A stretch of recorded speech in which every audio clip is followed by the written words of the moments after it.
പോകാം വിശദമായ വാർത്തകളിലേക്ക്. എണ്ണസമ്പന്നമായ ഖാർഗ് ദ്വീപ് പിടിച്ചെടുക്കാനുള്ള അമേരിക്കൻ നീക്കം വൻ രക്തച്ചൊരിച്ചിലിനിടയാക്കുമെന്ന് ഇറാന്റെ മുന്നറിയിപ്പ്. സൈനിക വൃത്തങ്ങളെ ഉദ്ധരിച്ച ഇറാനിലെ തസ്നീം ന്യൂസ് ഏജൻസിയാണ് ഇക്കാര്യം അറിയിച്ചത്. നതൻസ് ആണവ കേന്ദ്രത്തിന് നേരെ ബങ്കർ ബസ്റ്റർ ബോംബുകൾ ആക്രമിച്ച അമേരിക്ക ഇന്ന് ആക്രമണം നടത്തി. അതിനിടെ ഇറാനുമായുള്ള യുദ്ധത്തിൽ വെടിനിർത്തൽ ആഗ്രഹിക്കുന്നില്ല എന്ന് US പ്രസിഡന്റ് ഡൊണാൾഡ് ട്രംപ് പറഞ്ഞു. UK US താവളമായ ഡീഗോ ഗാസിയയിലേക്ക് ബാലിസ്റ്റിക് മിസൈലുകൾ വിക്ഷേപിച്ച ഇറാൻ ലോകത്തെ ഞെട്ടിച്ചു. ടെലവീവിലും മറ്റും ഇറാൻ മിസൈലുകൾ പതിച്ച് വൻ നാശനഷ്ടമാണ് ഉണ്ടായത്. വിശദാംശങ്ങളുമായി MC നാസർ ചേരുന്നുണ്ട്. നാസർ, വലിയ രീതിയിലുള്ള പ്രത്യാക്രമണങ്ങൾ തന്നെയാണ് ഇന്നും റിപ്പോർട്ട് ചെയ്യപ്പെട്ടിട്ടുള്ളത്. ഇസ്രായേലിന്റെ ഭാഗത്തു നിന്നുള്ള ആക്രമണങ്ങൾ, ഒപ്പം ഇറാന്റെ തിരിച്ചടികൾ. പശ്ചിമേഷ്യയിൽ ഇപ്പോഴും സംഘർഷം ഒഴിയുന്നില്ല. ഒരു യുദ്ധം അത് ഒഴിവാക്കാനുള്ള സാഹചര്യങ്ങൾ ഇനിയുമില്ല. സമാധാനം ഇനിയും അകലെ തന്നെയാണ് എന്നാണോ നമുക്ക് മനസ്സിലാക്കേണ്ടത്? വിനീഷ്, വളരെ പ്രധാനപ്പെട്ട 2-3 സംഭവ വികാസങ്ങളാണ് ഈ പിന്നിട്ട് 24 മണിക്കൂറിനുള്ളിൽ ഉണ്ടായിരിക്കുന്നത്. അതിൽ ഏറ്റവും പ്രധാനപ്പെട്ടത് ഇറാനിലെ നതാൻസ് ആണവ കേന്ദ്രത്തിനു നേർക്ക് അമേരിക്കയും ഇസ്രായേലും സംയുക്തമായി നടത്തിയ ആക്രമണം. വലിയ ശക്തമായിട്ടുള്ള ആക്രമണത്തിന് വേണ്ടി ബങ്കർ ബസ്റ്റർ ബോംബുകൾ പോലും ഉപയോഗിച്ചു എന്ന് US സെൻട്രൽ കമാൻഡ് വെളിപ്പെടുത്തുന്നു. കുറഞ്ഞ ദിവസങ്ങൾക്ക് അകം ഇതാദ്യമായിട്ടാണ് വീണ്ടും ആണവ കേന്ദ്രങ്ങളിലേക്ക് അമേരിക്കയുടെയും ഇസ്രായേലിന്റെയും ആക്രമണം നീളുന്നത്. അതിലൂടെ ഏതെങ്കിലും അർത്ഥത്തിലുള്ള ഒരു ആണവ വികിരണം സംഭവിച്ചതായിട്ട് അന്താരാഷ്ട്ര ആണവ സമിതി ഇതുവരെയും വെളിപ്പെടുത്തിയിട്ടില്ല. അങ്ങനെ റിപ്പോർട്ട് തങ്ങൾക്ക് ലഭിച്ചിട്ടില്ല എന്നാണ് അറിയിക്കുന്നത്. അതേസമയം തന്നെ ഡീഗോ ഗാർസിയ എന്ന ബ്രിട്ടന്റെയും അമേരിക്കയുടെയും സംയുക്ത സൈനിക ക്യാമ്പിന് നേർക്ക് ആക്രമണം നടത്തി എന്നതാണ് ഈ യുദ്ധത്തിലെ ഏറ്റവും വലിയൊരു വഴിത്തിരിവ് സൃഷ്ടിക്കുന്ന ഒരു സംഭവ വികാസം. ഏതാണ്ട് 3800-നും 4000 കിലോമീറ്റർ അകലെയാണ് ഇറാനിൽ നിന്നും ഈ കേന്ദ്രം സ്ഥിതി ചെയ്യുന്നത്. അവിടേക്ക് പോലും തങ്ങളുടെ മിസൈലുകൾ എത്തിക്കാൻ സാധിച്ചു എന്നത് തങ്ങളുടെ ഏറ്റവും വലിയ സൈനിക വിജയമായിട്ടാണ് ഇറാൻ നേതൃത്വം വ്യക്തമാക്കുന്നത്. പക്ഷേ ആ 2 ബാലിസ്റ്റിക് മിസൈലുകളും തങ്ങൾക്ക് തകർക്കാൻ സാധിച്ചതായിട്ട് ബന്ധപ്പെട്ട അമേരിക്കൻ വൃത്തങ്ങളും ബ്രിട്ടൻ വൃത്തങ്ങളും അറിയിക്കുന്നുണ്ട്. എന്തായാലും ഈ ഡീഗോ ഗാർസിയക്ക് നേരെയുള്ള ഈ ആക്രമണം ഇത്രയും ദീർഘദൂരം പോലും ആക്രമണം നടത്താനുള്ള ഇറാന്റെ ഒരു കരുത്തു കൂടിയാണ് ഈ ഘട്ടത്തിൽ വെളിപ്പെടുത്തുന്നത്.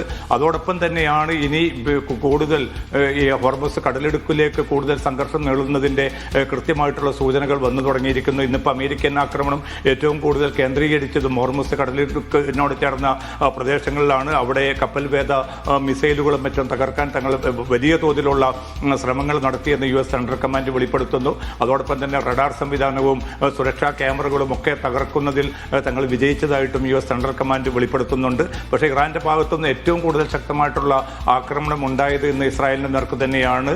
പല നഗരങ്ങളിലും, പ്രത്യേകിച്ച് തെല്ലവീവിലും ഹൈഫയിലും അതോടൊപ്പം തന്നെ അസ്ദോദ്, അസ്കലോൺ ഉൾപ്പെടെയുള്ള നഗരങ്ങളിൽ മാത്രമല്ല ഡെമോണ ഉൾപ്പെടെയുള്ള പ്രദേശങ്ങളിലേക്കും വലിയ തോതിൽ നാശനഷ്ടങ്ങൾ ഉണ്ടാക്കാൻ ഇറാന്റെ ഭാഗത്തു നിന്നുള്ള ഈ മിസൈൽ ആക്രമണങ്ങളിലൂടെ സാധിച്ചു.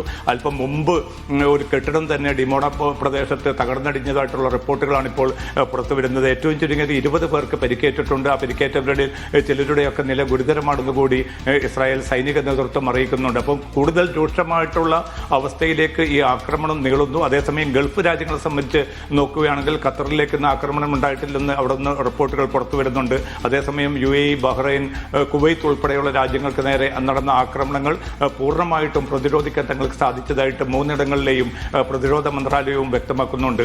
ഇതിൽ ഏറ്റവും വലിയൊരു പ്രതീക്ഷ ഇന്നലെ രൂപപ്പെട്ടിരുന്നത് അമേരിക്കൻ പ്രസിഡന്റിന്റെ സമൂഹ മാധ്യമത്തിൽ അദ്ദേഹം ഒരു കുറിപ്പ് പങ്കുവച്ചിരുന്നു. ഏറെക്കുറെ ലക്ഷ്യങ്ങൾ തങ്ങൾ പൂർത്തീകരിക്കപ്പെടുകയാണ്, അതുകൊണ്ട് ഏത് സമയത്ത് വേണമെങ്കിലും യുദ്ധം അവസാനിപ്പിക്കാൻ സാധിക്കുമെന്ന ഒരു പ്രതീക്ഷ നൽകുന്ന ഒരു കുറിപ്പായിരുന്നു ട്രംപ് നൽകിയത്. പക്ഷെ അത് കഴിഞ്ഞ് 1-2 മണിക്കൂറുകൾ പിന്നിട്ടതിന് ശേഷമാണ് വൈറ്റ് ഹൗസിൽ അദ്ദേഹം മാധ്യമപ്രവർത്തകരെ കാണുന്നത്. ആ ഘട്ടത്തിൽ അദ്ദേഹം നേരെ മലക്കം മറിഞ്ഞുള്ള ഒരു പ്രതികരണമാണ് നടത്തുന്നത്.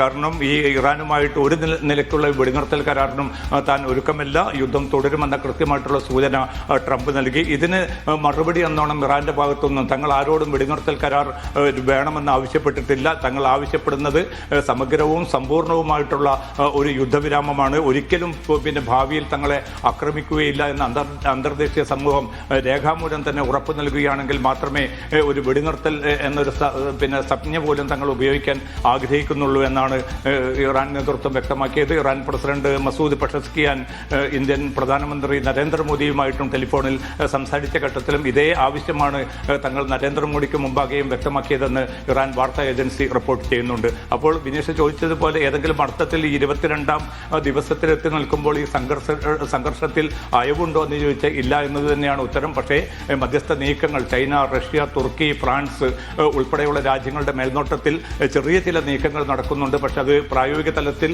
ഒരു മൂർത്തമായിട്ടുള്ള അവസ്ഥയിലേക്ക് ആ വെടിനിർത്തൽ നിർദ്ദേശം ഇനിയും മുന്നോട്ട് പോയിട്ടില്ല. കാരണം കാർഗ് ദ്വീപ് പിടിച്ചടക്കുക, അതിലൂടെ ഹോർമുസിന്റെ നിയന്ത്രണം കൈക്കലാക്കുക, ഈ പ്രധാനപ്പെട്ട ഒരു ലക്ഷ്യവുമായിട്ടാണ് അമേരിക്കയും ഇസ്രായേലും മുന്നോട്ട് പോകുന്നത്. അതിന്റെ ഭാഗമായിട്ട് 4500ഓളം മറീനുകൾ ഈ ആഴ്ച തന്നെ മേഖലയിൽ എത്തിച്ചേരുന്നുണ്ട്. നിരവധി പോർവിമാനങ്ങൾ അമേരിക്ക കൂടുതലായിട്ട് ഇവിടേക്ക് ഒരുക്കി നിർത്തിയിട്ടുണ്ട്. അപ്പോൾ കൂടുതൽ രൂക്ഷമായിട്ടുള്ള ഒരു ആക്രമണങ്ങളിലേക്ക് തന്നെ ആയിരിക്കും വരും ദിവസം കടക്കുക. അതല്ല എങ്കിൽ വളരെ ശക്തമായിട്ടുള്ള ഒരു വെടിനിർത്തൽ നിർദ്ദേശമോ ആ നിലക്കുള്ള നീക്കങ്ങളോ നടക്കണം. പക്ഷേ പ്രത്യക്ഷത്തിൽ അതിന്റെ സാധ്യത വളരെ വളരെ കുറഞ്ഞതായിട്ടാണ് ഇപ്പോൾ അനുഭവപ്പെടുന്നത്. വിനീഷ.